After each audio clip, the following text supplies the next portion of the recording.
All right, welcome everybody. Just so you know, this meeting is being recorded and it's also going to be put on our website later with the list of all our workshops, so you can reference it at any point.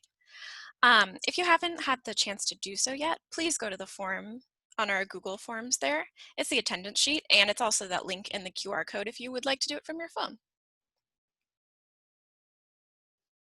And then if you want to go ahead and start doing a brief intro, you can go ahead, put your name and maybe the college, your pronouns into the chat box.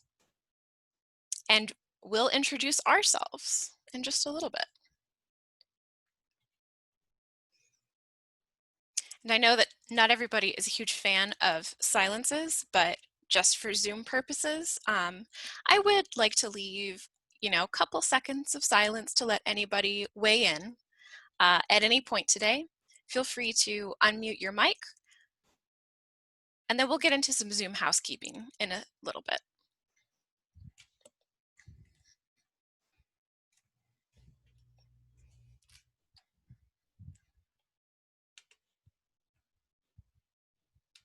All right, very good. So welcome everybody to Decolonizing Study Abroad, taking ethical activism from local to global. That's quite a title, and we do have quite a lot of material today. So let's get into it. So presenting on behalf of our Study Abroad Diversity and Inclusion team today,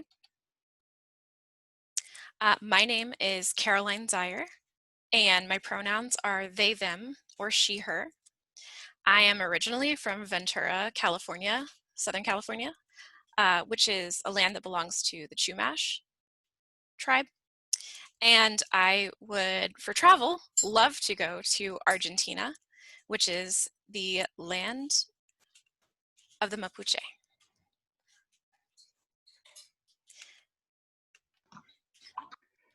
Yeah, hi everyone. I'm Eduardo Ramirez. My pronouns are they, them, or he, him. And I'm from Villa de Arriaga, SLP. That stands for San Luis Potosí, Mexico, which is land of the Guachichi. And I would love to go to Cuba, which is land of the Taino and the Guanahatabe people. So thank you for joining us today. Thanks, Eduardo. Awesome. Also, we're joined today by our colleagues in the Study Abroad office, Celeste and Maggie, who will be helping in the chat, especially for any Study Abroad related questions that come up. So thank you also, both of you, so much for being here today. And I'm seeing a lot of awesome introductions from everybody in the chat. It's really exciting to see you all coming from such different areas of study, different colleges. So I'm very grateful for all of you to be here today. Thank you. And to keep our land recognition going that we brought up in our introductions, if you could, please follow this QR code, or we will be putting the link in the chat. This is a website that will tell you anywhere in the world, for the most part, on whose land you are. And a little bonus, if you would like to travel somewhere, you have a particular location in mind, definitely find that. And if there's any indigenous labels of tribes on it. So I'll go ahead and also put this in the chat as well. So it's native/land, native-land.canada.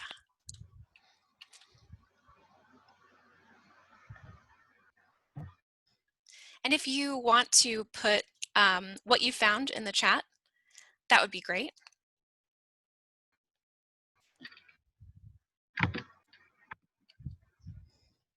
And then specifically, I know a lot of us are going to be in the Tempe, Phoenix greater area. So I would like to give space and recognition and honor specifically the Akimel-A'atum people and the Hohokam people, whose land a lot of our ASU and ASU campuses are on.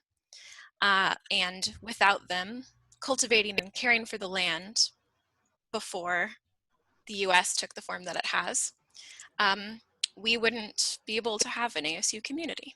So thank you.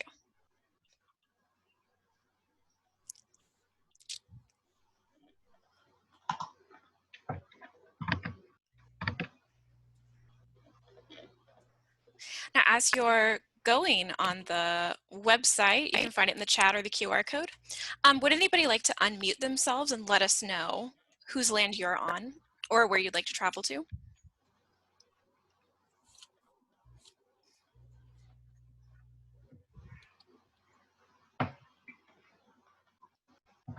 No worries if not.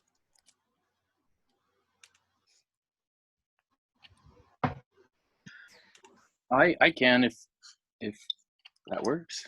Of course, go Looks like ahead. Riker. Yeah. Hi guys, so I'm Riker. I have lived in multiple states in the last 6 years. I was born and raised in Idaho, which looks like it's a Shoshone-Bannock Indian tribe or land. And some places that I'd like to travel are Denmark, Spain, England, just a few to name off. Nice. You've got quite a travel list. That sounds good. Thank you, for Riker. sharing. Yeah. Of course. Thank you. Yeah, and I would like to acknowledge that not everywhere on the map is labeled. It is a, like some of the places you mentioned, Riker, won't have some indigenous tribes on there. And I think that this project is wonderful, but it is user contributed. So I think that the group that's still contributing is working on some areas that are, you know, a little bit more settled a very long time ago. But I really like how they have the North America and South America set up. It's very comprehensive. Anybody else would like to share?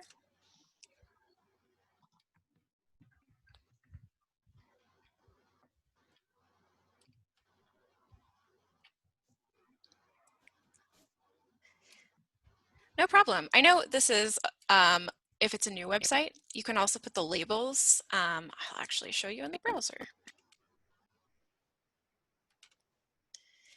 So I find it helpful down here to click on the labels, and that'll actually show you current country and city names. So it may help to find your hometown, home area, or a place that you'd like to go. But Eduardo and I mentioned earlier, so here I'd really love to go to Argentina, specifically Buenos Aires, and you can see the Mapuche territory. And then Eduardo mentioned Cuba, where you can see part of the Taino territories as well.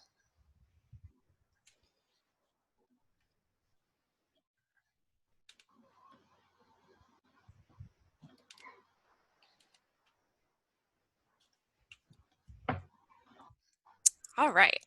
So any last, anyone wanting to share?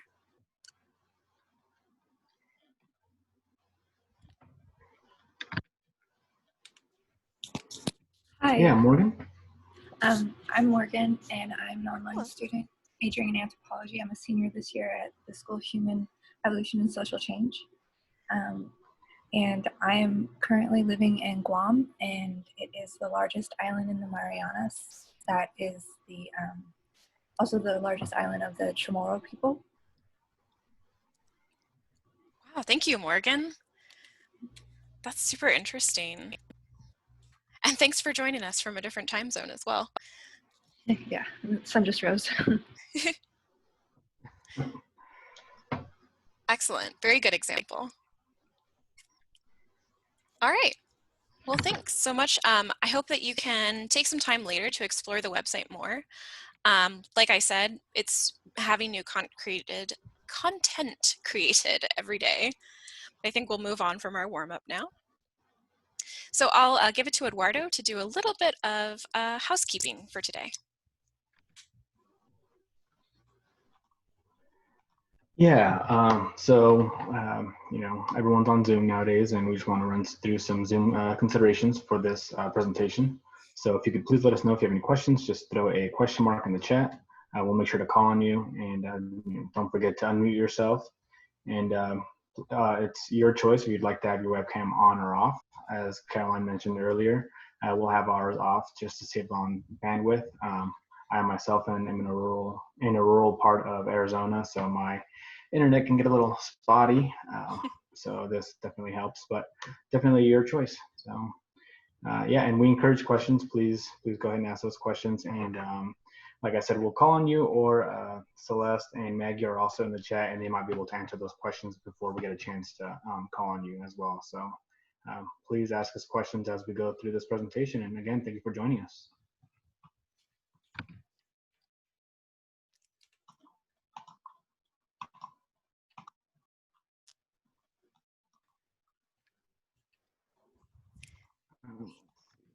So with this presentation, we seek to have a brave space, and we want to, like I said, I'm getting a little spotty internet over here. Clarify what is a brave space versus a safe space. We want to use examples from our own experience and what's referred to in the third person, so we can avoid generalization. We're here to meet each other where we are, so we understand that we're all at different levels of awareness. Some of us have traveled a lot, some of us have traveled a little, some of us know a bit of what some of the topics we're going to be discussing, and some of us might be new to it, and we understand that. So we're all here to learn.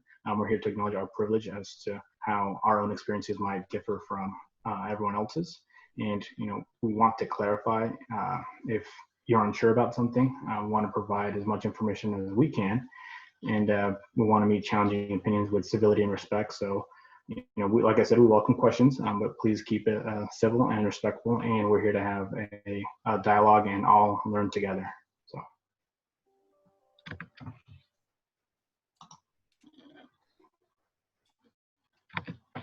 And then just a little disclaimer about us. So we are the diversity and inclusion team for the Study Abroad office. We are not experts in decolonizing travel or study abroad.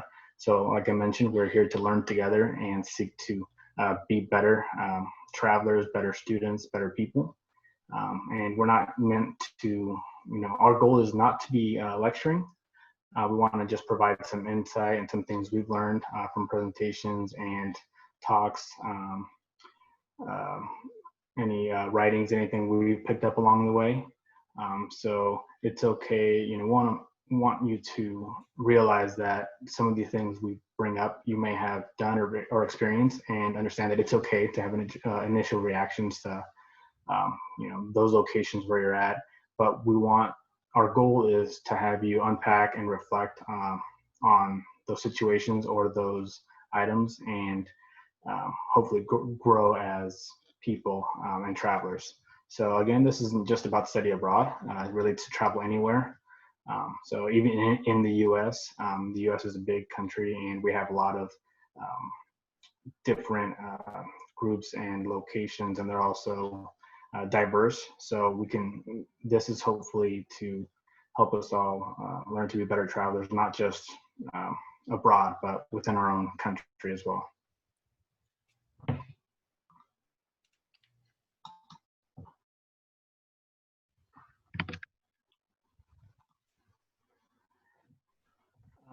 So let's see. Why, you're probably wondering why we're having this session or why this presentation came up. So we understand that in current space in our country and time, there's momentum for activism that's global, global scale. We're all interconnected thanks to the internet. Makes it easier for us to connect with other individuals, other students across the world. And we're seeing that there's a big activist push in Gen Z, more so than previous generations. And millennials also had more activism, so we want to be here to provide more information on how that can be achieved while abroad. So there are a few issues that are intertwined in this session just because they're all very related. So of course, the history of colonization within those countries that you may visit, and then the power and privilege that comes with that. So today we're going to learn about the history of colonization in study abroad specifically, and what that looked like. So a little bit of a history lesson there. We're going to recognize ways colonialism or neocolonialism can occur in travel. We're going to decolonize, how to decolonize when you're traveling, so things you can do or things you maybe shouldn't do to try and be a better traveler and guest in those countries. And how to be a decolonized activist while you're away from your country, and what you can do to still be active or participate in movements without being where you need to be, and then how to maintain that activism when you get back home or when you are abroad.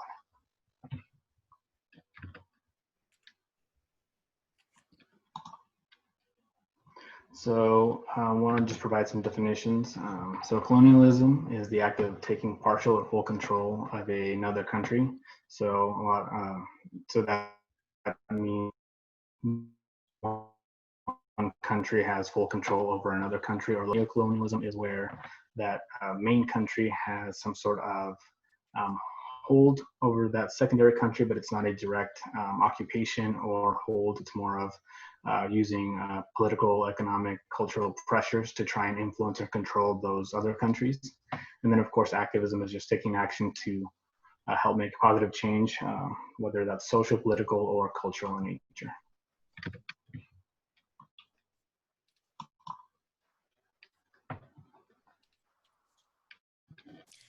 Thank you very much, Eduardo. So with all of that content we'll be covering, and with those definitions in mind, let's start to get into some of the content of what we want to touch on. So study abroad and colonialism. Academic travel in higher ed does not have like a particular history rooted in diversity or accessibility. I am proud of the advancements we've made since the turn of the century, but definitely acknowledging that there is still a lot of work to be done. So for context, study abroad in the US was for a long time thought of as a way for elite white females to explore humanities areas. And by elite, we mean like middle class or higher in socioeconomic status. And humanity areas almost all taking place in Europe, specifically Western or Northern Europe. And this was kind of a holdover on the expectation that a proper quote unquote woman should be cultured before finding a husband. So while this has been changing and is getting less antiquated, there are certainly reminders of this. So the data we've provided at the bottom of the screen and to the right, this is all data that was taken from as current as 2017 and 18 for all US study abroad students.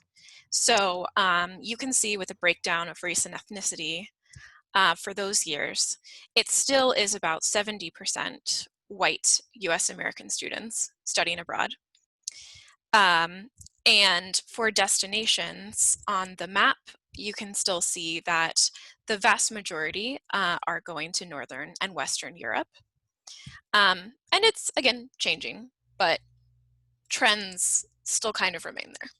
All in all, that leads to many students maybe not seeing study abroad as being for them, and not seeing their identities or what they want out of a program in that experience and those programs that are provided.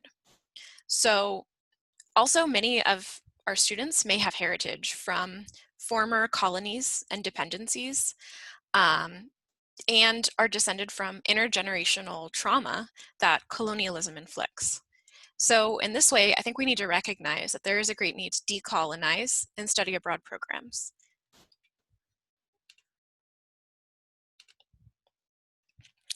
So I mentioned a little bit earlier, but US higher ed and study abroad in general, part of this leftover colonialism takes the form of Eurocentric learning. So seeing Northern and Western Europe as the place to seek knowledge, and perhaps places like the Global South as places to spread knowledge from the Northern Hemisphere.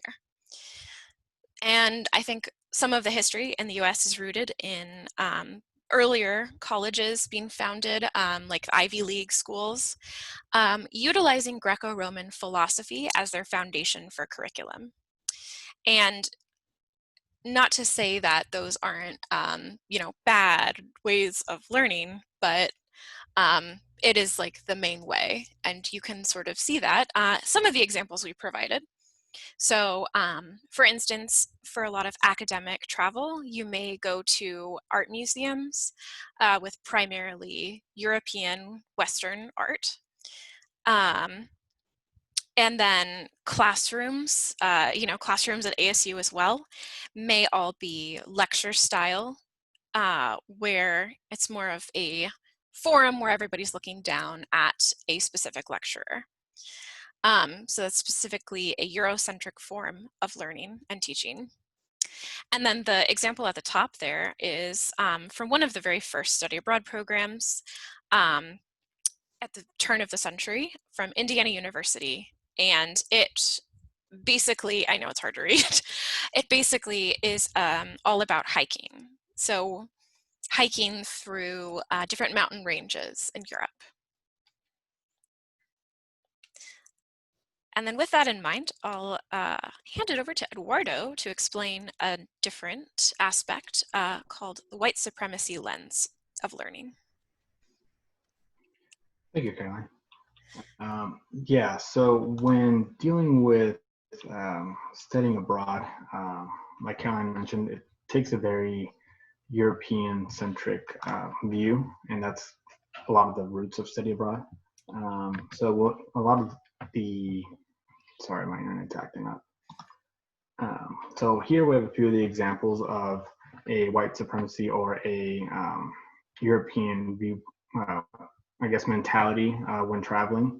I think a lot of people, you know, there's these groups, and it's a little, you know, when you first look at them, you might not be sure where we're going with it. But a few examples are kind of lumped together. So a lot of people, when they're traveling, they feel like it has to be the perfect trip. You know, perfectionism. There's only one right way to do it. A few examples of that might be, if you go to Paris, is it a complete trip if you don't see the Eiffel Tower and all of those sites? And it has to be perfect. And what happens if it rains? So seeing it as an all or nothing, it's either a great, perfect trip as opposed to just enjoying the moment, enjoying the trip and the locations and taking all of the culture and everything in, instead of just setting a few locations or things that you have to do, almost like a checklist. With that, there's also that sense of urgency. You know, trying to do as much as you can, having an agenda, trying to see, like I said, all the sites in one day, trying to do quantity over quality, going to a museum and getting through all of the exhibits without really taking a moment to appreciate and take in the pieces of art and how it makes you feel, how it makes you think, and all those emotional cues. And it turns into a checklist almost. And again, there's let's see, there's a the one right way to do it, like we mentioned, was everyone has that term where this is how you experience that location. This is what you have to do. You know, that keyword there, have. Again, mentioning Paris or any of the other big tourist locations. Is it, you know, a complete trip if you don't see the Great Wall when you go to China? Is it, you know, did you even go to those places if you didn't see those important or popular landmarks? There's also the fear of open conflict and conflict or right to comfort. So that's a good, valuable lesson. That's when you make a mistake when you're traveling. Again, when you make a mistake, you feel like the trip is ruined, or you know, you miss seeing going to the museum, or closed early, or whatever happened. You feel like that trip is or that your trip itself has failed because you missed something. But taking that as a lesson, or you know, going with the flow, where if it does rain and you can't go to your location, you instead go somewhere else, and just taking in other aspects of that location instead of just doing the traditional or things that you have to do. Again, they're all very similar, but they're all a little different. And then one of the big ones for me is that individualist versus collectivist. So here in the US, we're a big individual society. So that means that people like to do things on their own. They're very, we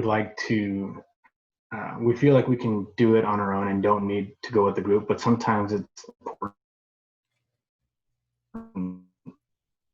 to, or it's a good idea to experience things with the group, because they might give you some other insight to come up with on your own. So, programs, study abroad, where students locations, or they don't want to.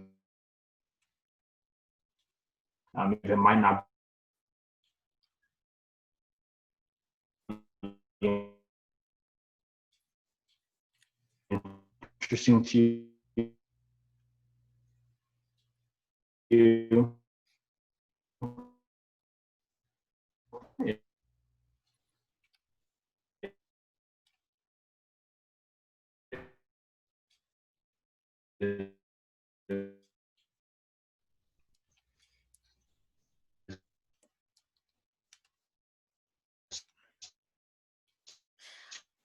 Sorry, Eduardo. Go and be included with the group and take as much in as you can. So. Sorry, just checking in. It looks like we might be having some technical difficulties on your end, Eduardo.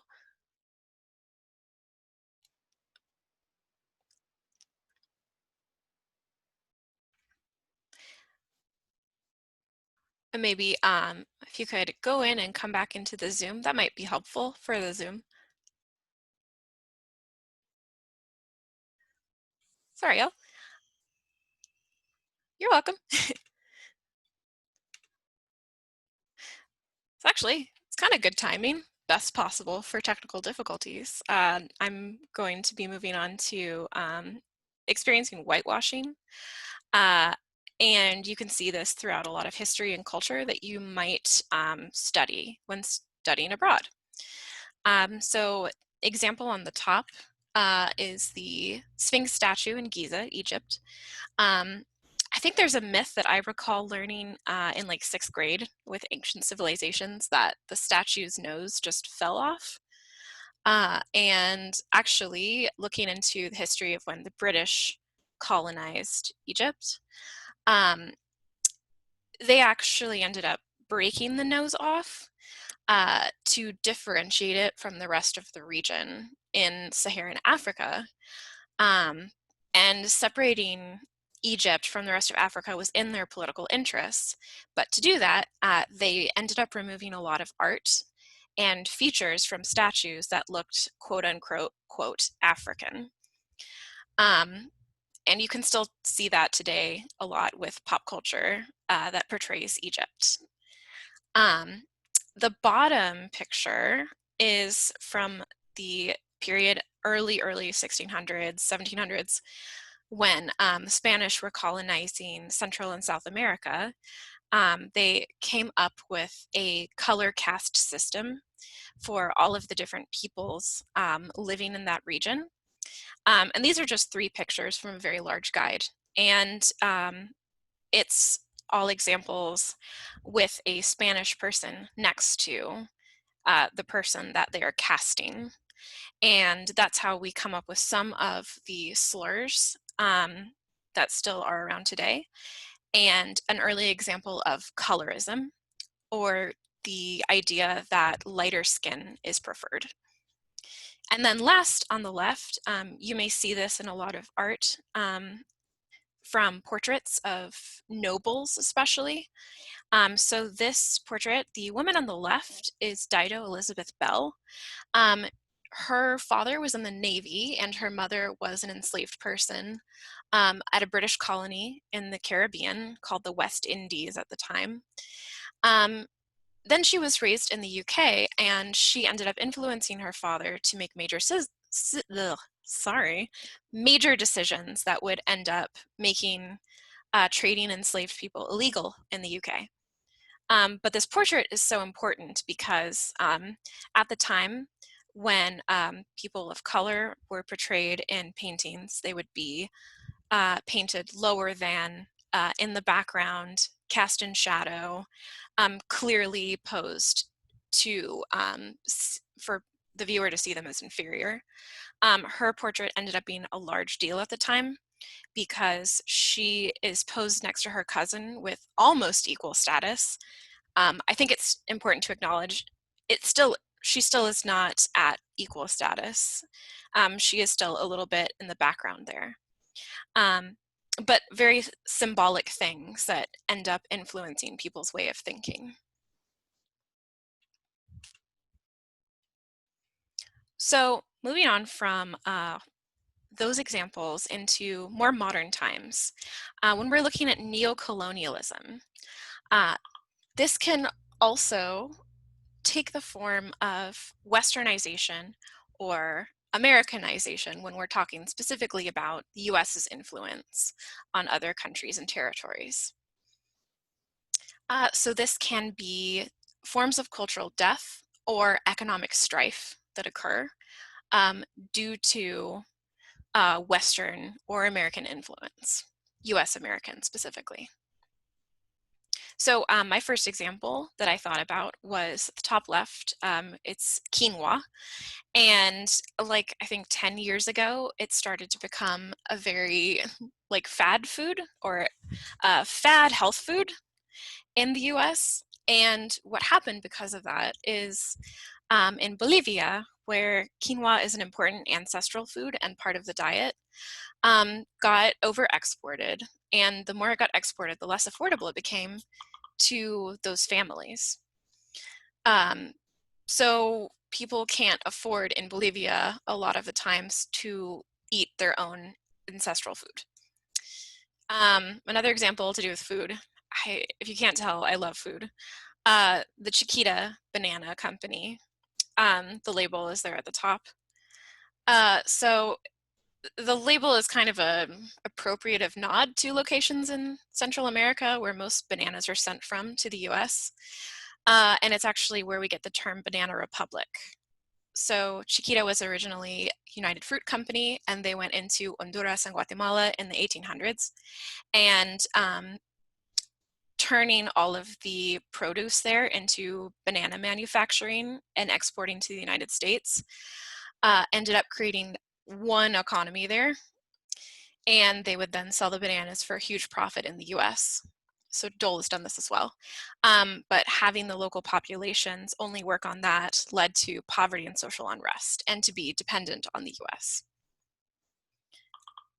So a new form you can see this in at the bottom right is an example of a resort. You can find a lot of large, luxurious resorts all over places like the Maldives, Fiji, Tahiti. And their customer base tends to be mostly white people coming from the West. And because they're often small island nations, it makes those places dependent on foreign tourism revenue. And if we're thinking about now, where tourism is hurting a lot because of COVID-19, those areas are hurting a lot because there aren't a lot of other jobs or economic areas to fall back on in the meantime. And then lastly, the bottom left is an example of like westernized advertising. So this is taken in Taiwan, and you'll see that it's not quite as insidious, but you will see this in a lot of countries where they use language for shops or stores or signs like the Boston custom tailors because it's a word that's easily recognizable just from pop culture there. And the picture right behind that with the group of guys surrounding Big Ben and the imagery from the UK and other countries in the West being very popular and seen as fashionable and cosmopolitan.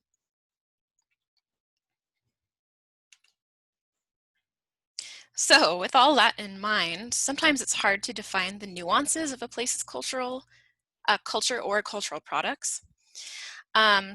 Again, I love thinking about eating food and food culture from my travels. So an example I thought of was ramen. So I lived in Japan, I worked in Japan, and whenever people would visit from America, they would ask me to take them to a legit or an authentic ramen place. And when they would ask me that, I would kind of go like, what does that even mean? Because this food has a 1,000-year history with ramen, like hand-pulled noodles at the top left coming from China, and then turning more into like traditional, I guess, Japanese ramen at the bottom, to becoming an invention of instant noodles that have so many different varieties and are in basically every country. And then even to new food inventions, or what people can call fusion foods, like the ramen burger at the bottom. And I used to think like, oh, ramen burger, that's not real ramen. But then you also see them being sold in like Japan and South Korea and China, places where a lot of ramen is eaten. So if you're looking at the 4 pictures and thinking, what is legit or authentic ramen? I mean, they all are in a way. So some things to avoid, however, I would say is when you think of authentic or legit places, sometimes these can be stereotypical views of foreign cuisines in the US that sometimes has historically racist roots. So like placing the idea of an authentic cuisine from a non-Western country as having to be a hole-in-the-wall kind of dingy restaurant. I think it's also problematic to cater to cuisine that is relatively affordable in its original origin, but then the prices are severely inflated, like $30 ramen, when mostly it's about $5 to eat. Or to profit off of an exoticistic form of dining.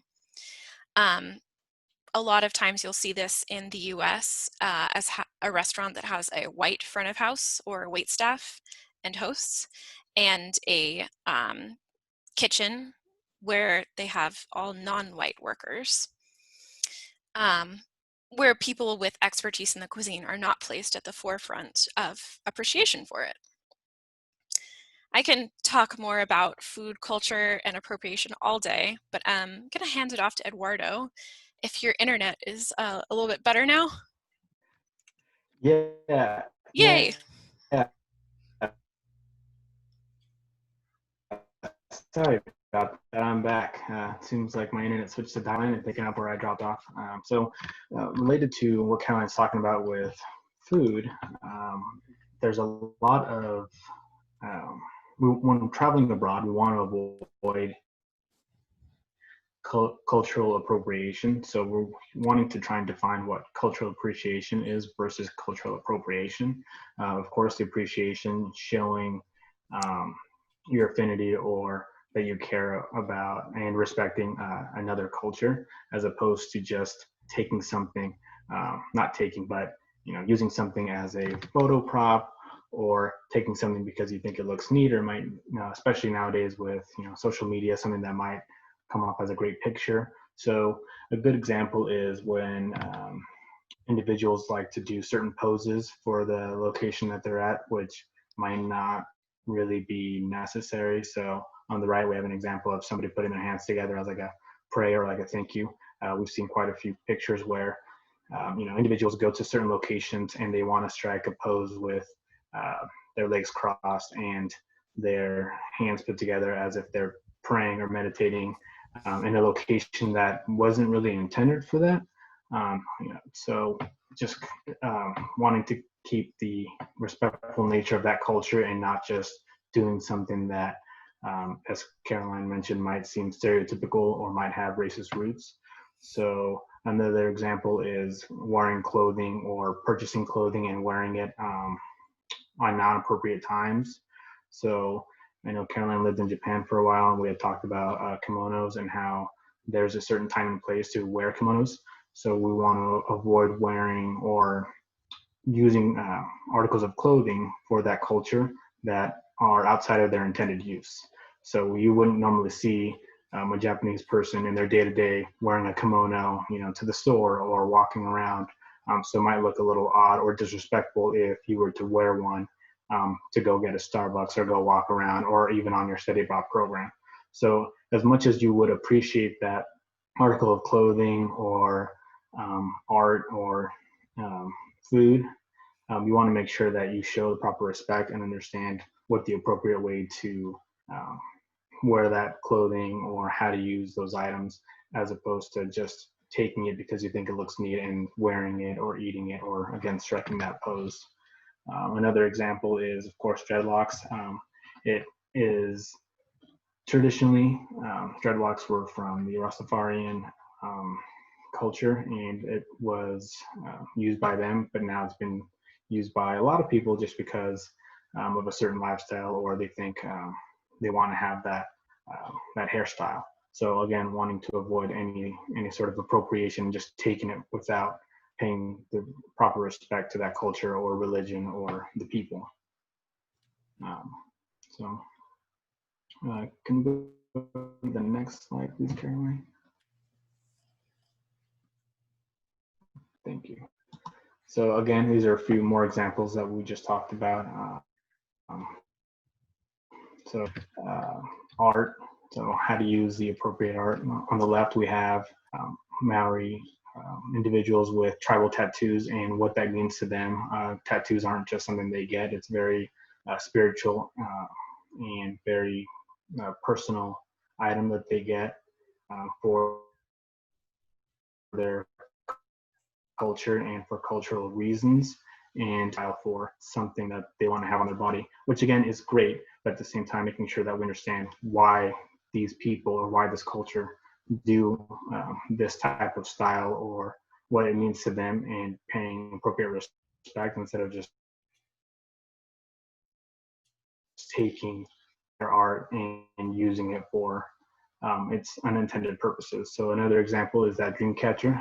It's the American culture, and another person just used on the right, we have another picture of somebody using it for a tattoo. So understanding what that dream catcher actually means to the culture and where it comes from, so we can make sure that it's used in an appropriate setting. For example, you wouldn't want to use that tribal tattoo or the dream catcher tattoo and combine it with other imagery to create a big tattoo that might be seen as disrespectful to that culture. So.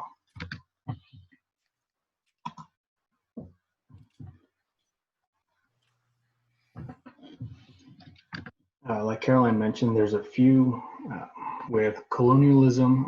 It's been a few locations tend to depend on tourism as a main economic factor. So when traveling abroad, we try to emphasize that when students go, or anyone goes, that there are right and wrong ways. Well, sorry, let me rephrase that.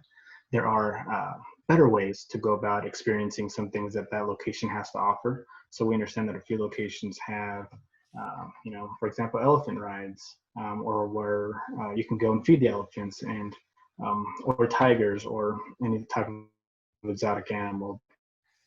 We just want to remind everyone that some of these locations or some of these groups don't always treat the animals humanely. They can be a little cruel to the animals and just use them for their economic purpose. So we don't want, on one hand, we want to avoid steering students to that location, but it is also a unique experience that that location provides. So maybe pointing them towards better group or location to go to. For example, on the right, we have another picture. So instead of going to a group where they're using elephants as entertainment or for elephant rides, instead using that money to support the country and the people still, but going to a different group such as an elephant sanctuary, or donating to a conservation group that benefits the animals and the people in a better manner. So again, another thing that we've seen is pictures with big cats, tigers, lions, that sort of thing. And typically those animals have been declawed or heavily sedated. So again, it's not the best for those animals, and they're not in a humane location. So supporting the economy of that country and that group, but doing it in a better manner. So we just recommend before you go abroad, if there's certain things you want to do, maybe researching some common tourist activities prior to going, and maybe finding the best or most ethical groups or locations that might be better suited for your travels. Thanks, Eduardo. So while we saw in the last example, animals being used as props, this can also happen to people as well. So we often use the term white saviorism or a white savior complex. And you can sort of see an example in the image on the left with two girls. It looks like the babies that they're holding are being a bit objectified. And using babies as props to create a positive image of their experience. So you can kind of see centering themselves in their travel as helping the vulnerable, but we don't know what they're actually doing to provide help. And also practically, logistically, if they got their parents or guardians' permission to actually take photos with the children. It contrasts a bit to the photo on the right, where you can see a traveler, perhaps in a teaching program, seated amongst children. And right in the center, almost as if she is seeking to learn with them, or at least help them by being in their same position in the classroom. So it makes it seem a little bit more equal, and that they're learning with them rather than driving the control and the story. So with all that in mind, my advice would be, to go into especially vulnerable and former dependencies from colonialism, trying to let go of white saviorism and US centrism. Think about how, and I know that you can't always have control over the content of the program, but maybe talking with program leaders or with the faculty, if it's a faculty-led program. Talk about the content of the work that you'll be doing and what long-term and short-term effects it'll have. So particularly with service learning, volunteerism, or teaching, remembering to center the locals and local population as holders of knowledge. They are the ones who know what they need, and they are ultimately the ones that will be driving the solutions. Ultimately, when you go on a program like that, you will leave, and those populations will need sustainable help after you leave. So it's better to seek and listen and find sustainable assistance that will align well with their cultural values and practices. As well as to, for academic travel especially, to avoid some paternalist language, like going into a space as an explorer, discovering the world, referring to people as simple, which kind of connotates that they are lesser than. So avoiding condescending language, remembering that the explorer narrative, you know, the world has already been all discovered, and, you know, just as North America was long settled, had thriving populations and civilizations of advanced people before Columbus landed. So I'm going to shift topics over a bit to Eduardo to speak about activism. Yeah, thank you, Caroline. Can you hear me okay? Okay. Yeah, so decolonizing or decolonized activism. So of course, today we understand that there's ongoing protests. For example, the Black Lives Matter movement. It's not just here in the States. There have been global protests related to the Black Lives Matter movement. So if you follow the QR code, it'll show you all the global Black Lives Matter protests on a map, just so you can see what we're talking about there. Of course, we want to encourage activism if that's something that is important to you and something that you um, that agrees with your viewpoints, or something that is, again, that's what I'm looking for here. Something that you feel is you have to do. So we just want to emphasize that sometimes you need to think before you become involved in the conversation that is very specific to that country, that area. For example, there were protests in Chile regarding increased public transportation fares, even though you might agree that they shouldn't be increased. That's not necessarily something that you might want to get involved in, um, especially because you don't know the context and how that really affects the people. The other thing is you want to make sure you check how your data is used and tracked. So especially when you see those types of protests or groups getting together, I know a lot of people have that urge to take a picture or take a selfie or post that online, but that could really be used against the local activists by the local groups that they are protesting. So just make sure you check your data and how that's used, again, especially when you're filming. So on TikTok, Snapchat, that data could be used against those activists. Remember that ACLU only applies to US laws, so there are those local laws that that you need to be mindful of.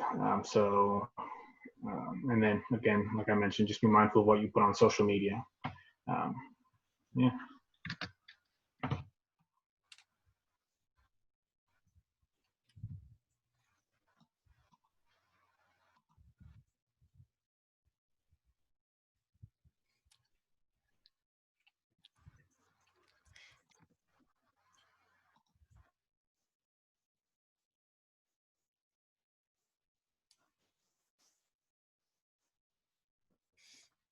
Oh, sorry, Eduardo. These are just a couple more examples. Sorry, that's a little choppy on my end. No worries. So these are a couple of photos of other examples that without doing research, you might not necessarily know what they're talking about. So if you do see some demonstrations or activism happening and you're not familiar with the subject, to go and do that research first before deciding how you would or would not want to be involved. And then shifting it back to Eduardo for some pointers moving forward.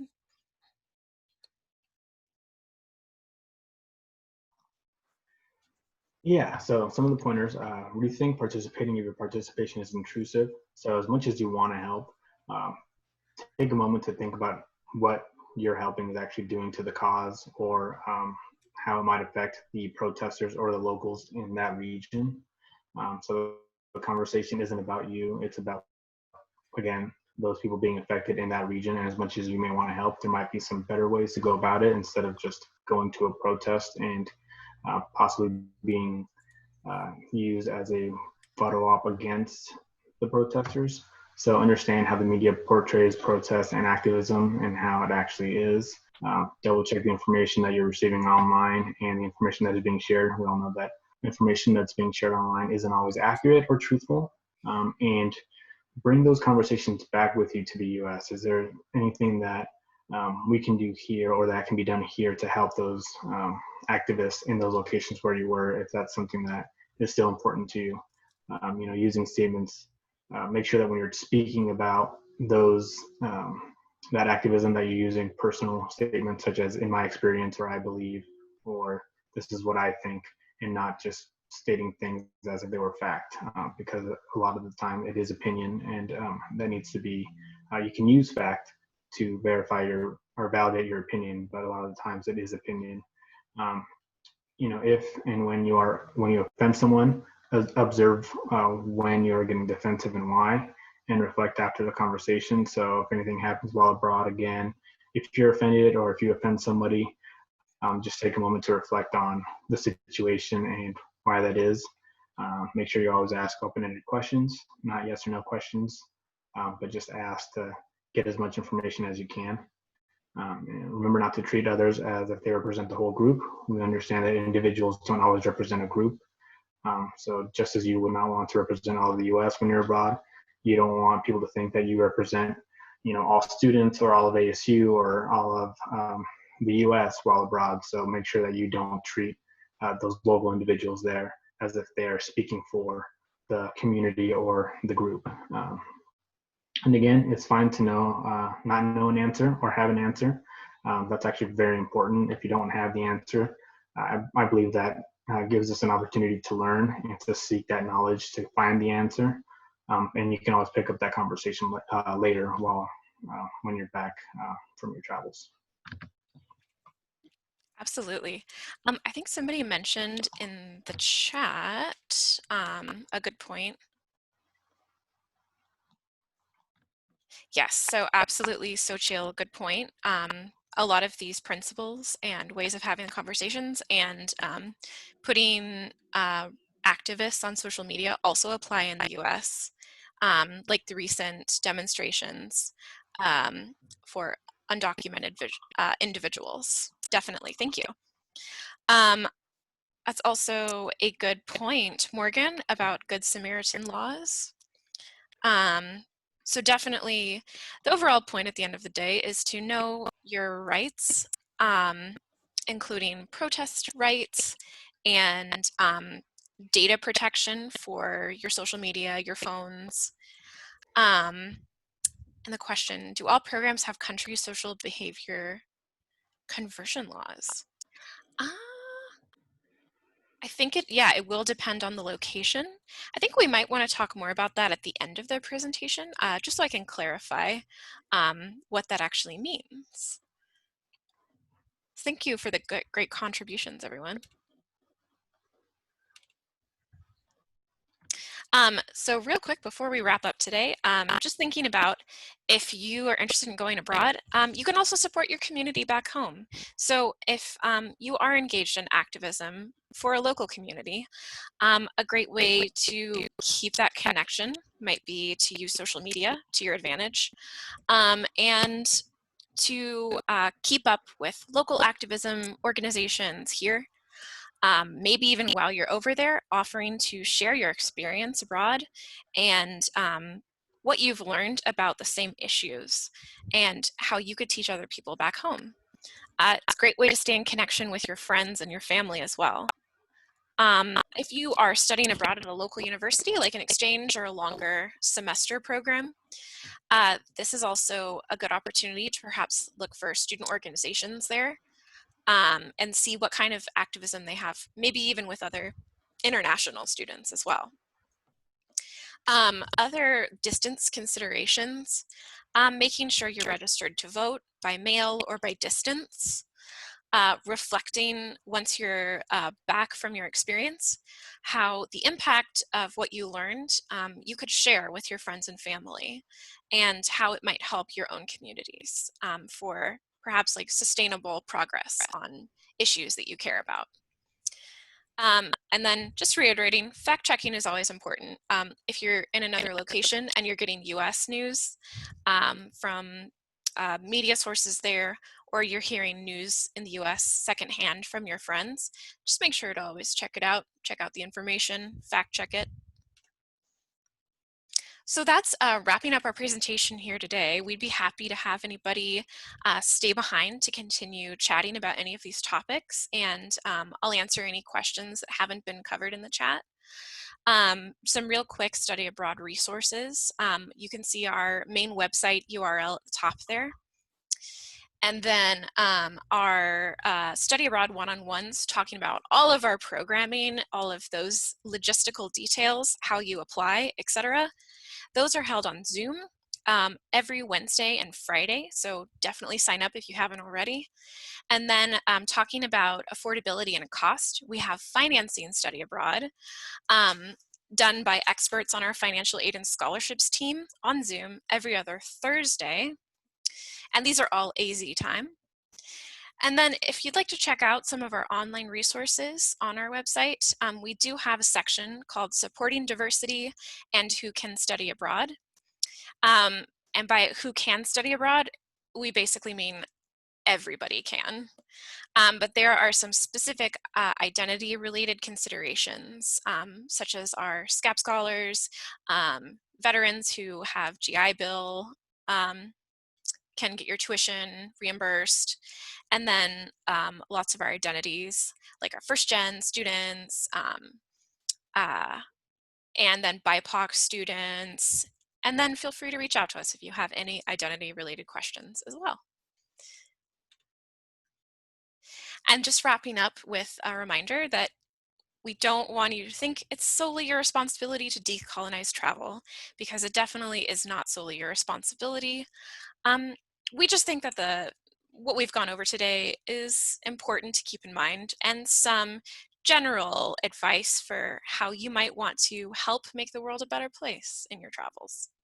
So thank you, everybody, and I will go ahead and open up the chat, and feel free to ask any questions.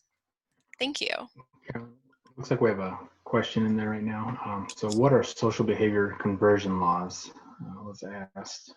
I think that goes along with the question related to if our programs had those.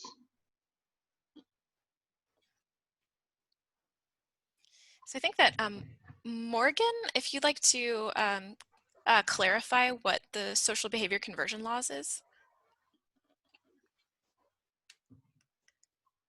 Not exactly sure.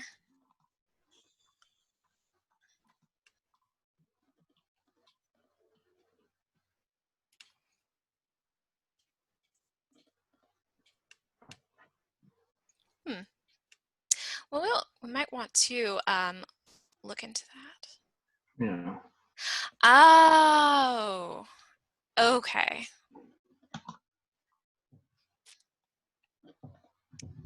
So in the military expat community. Interesting.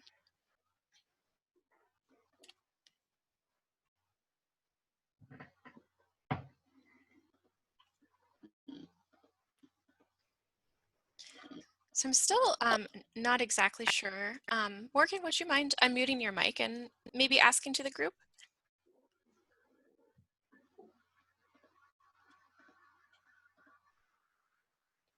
Totally fine if not. Oh, and then there's a question from Riker. Is travel currently restricted for study abroad? Now, we do have a good resource to check out for that. So due to COVID, we do have some COVID considerations for traveling. So I'm going to post this in the chat, and it's our FAQs related to current academic travel at ASU.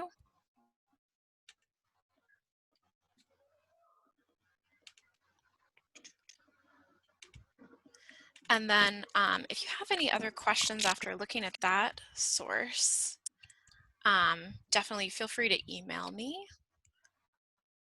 It's got quite a lot of content on it.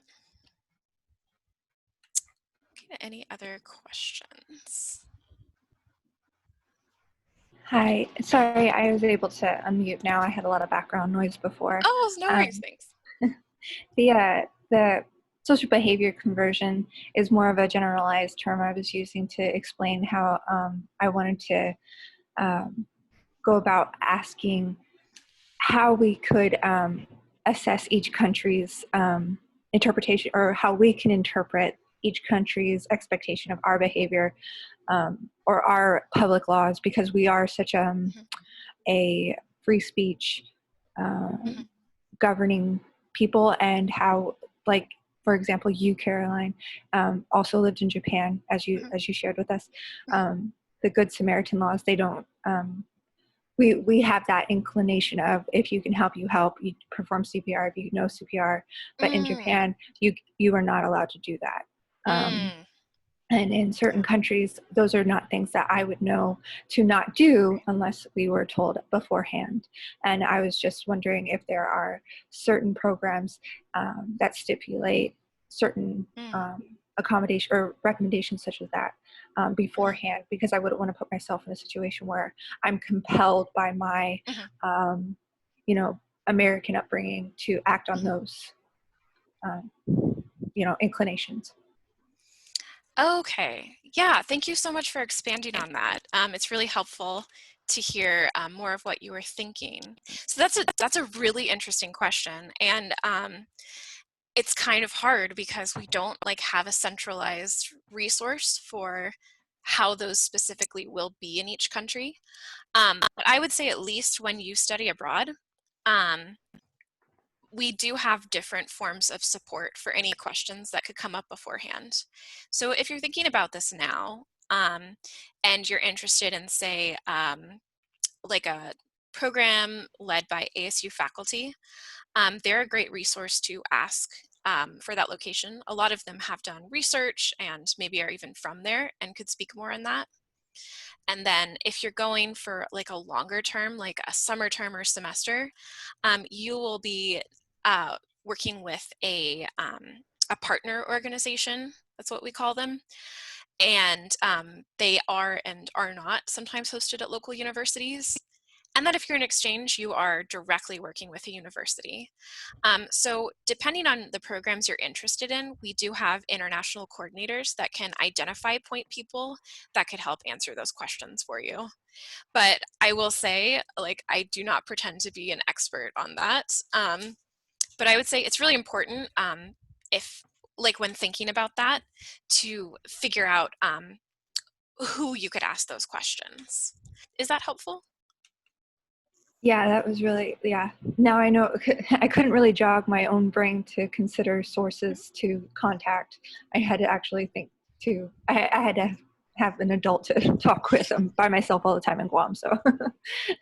Yeah, definitely. And like I knew I had people wherever I traveled that were very good sources for asking. I think it's important also to get involved, to try and make friends and get involved with organizations with students that are locals in that culture, and they can talk specifically about their experience as a student and the activism or protest rights or um, Good Samaritan equivalent of that in your destination.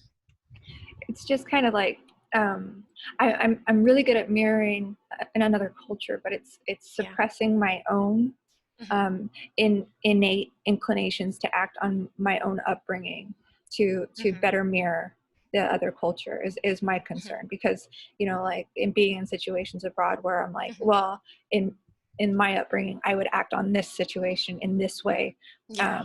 but trying to suppress that is the issue. So if I know ahead of time what not to do, then I can prepare better. So that was that's what led me to ask these questions. Definitely.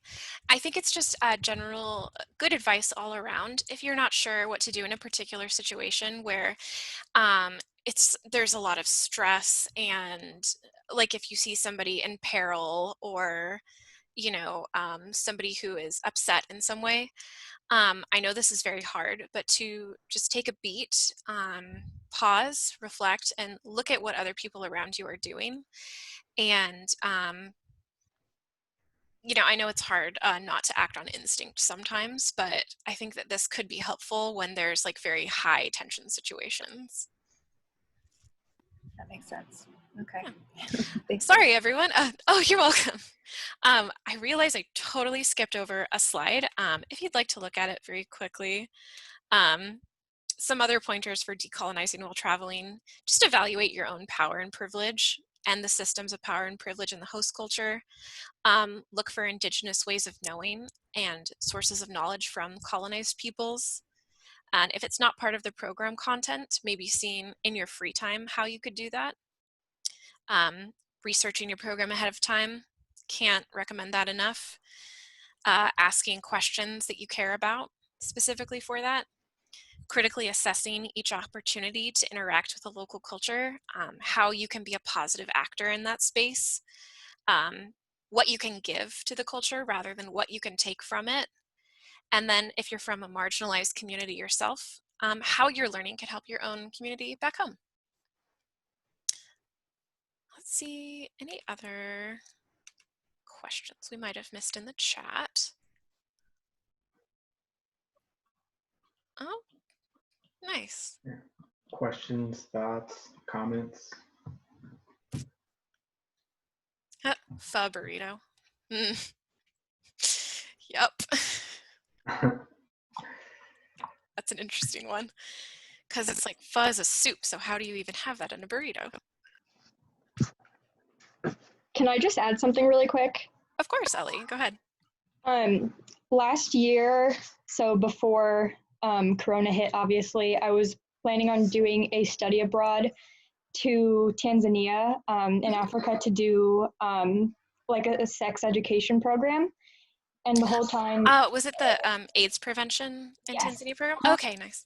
Yeah, and the whole time, like, they were super, super careful with like talking about cultural sensitivity and just overall really, really wanting to make sure that we all go into it being very respectful of their culture and you know, not bringing any ideas to them or anything like that. You know, we're there for one reason. We're there to do sex ed. We don't want to like force any American values or anything on them.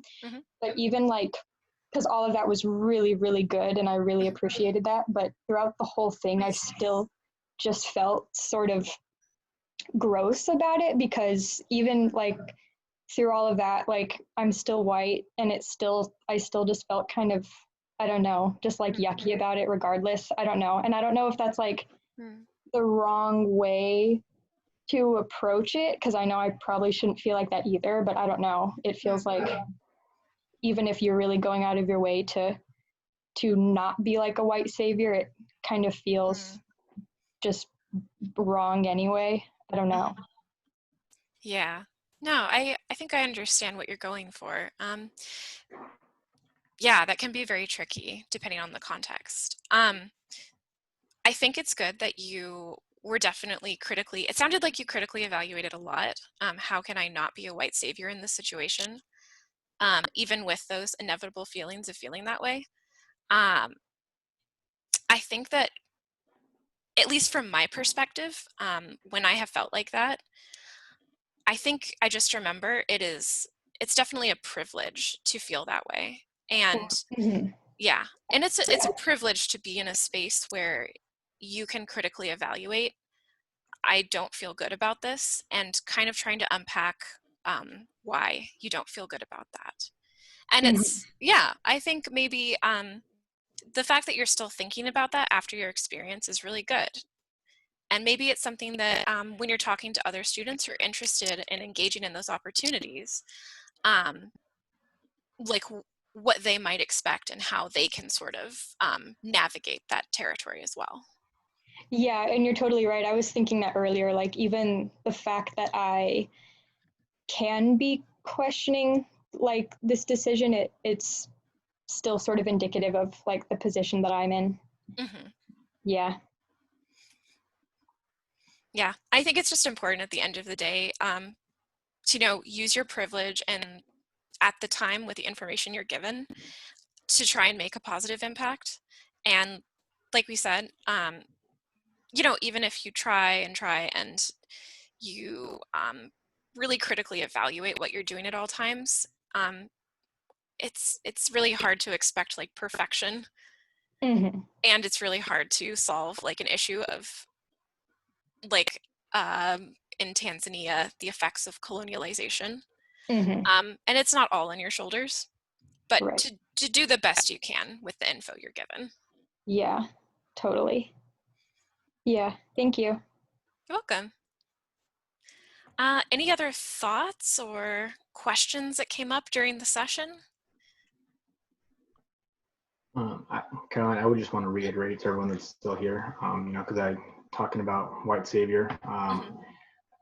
From my point of view, I understand that that comes from a place of good. People want to help. And like you mentioned, we have that privilege and we see something and we want to help these communities or these individuals, but making sure that we take the time to take a moment and maybe understand how we could better help these communities, or what kind of help these communities actually want from us, to not, you know, be intrusive or try and, like you said, be that white savior. So again, I think it comes from a place of good, but making sure that you go about it the right way, just like we mentioned with, cultural appropriation versus appreciation and stuff like that. And I think a good resource is just talking to the faculty and fellow students, and even just the local people in the community. And if you do feel like you were a white savior, or looking back you feel like you might have done something incorrect, that's okay. We're all here to learn and get better as people and travelers. And like you said, that's part of making mistakes, is to learn from them and to be better people. So yeah, thank you. Also, I mean, it made me think also if there are specific things in an experience that make anybody feel like I might be contributing to neocolonialism, or I was put in a space that I was acting like a white savior in, trying to maybe pinpoint specific things that could go on to change the program in the future.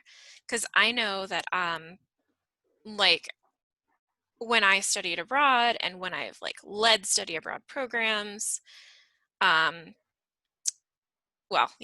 the one program, I should say, there were definitely mistakes that I made, and there were questions that I couldn't answer at the time, but taking those opportunities and then thinking, how could this help make the program better in the future?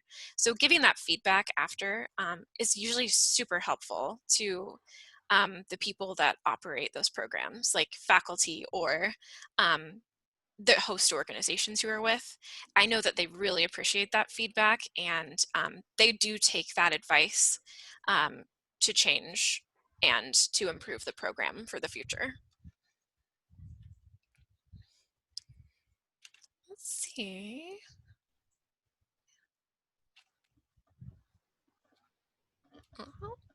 Any other last thoughts from anyone? All right. Well, with that, I think we're going to end our session for the day. But again, thank you everybody so much for coming in and sharing community with us. Don't forget these last study abroad resources, and we'll put the recording up on the website, hopefully a PDF of the slides as well. And if you have any other individual questions, totally feel free to email me or Eduardo, and we can talk through that with you. yeah, thank you for joining us today, everyone. Yeah, and thanks again, Celeste and Maggie. All right, have a great day, everyone.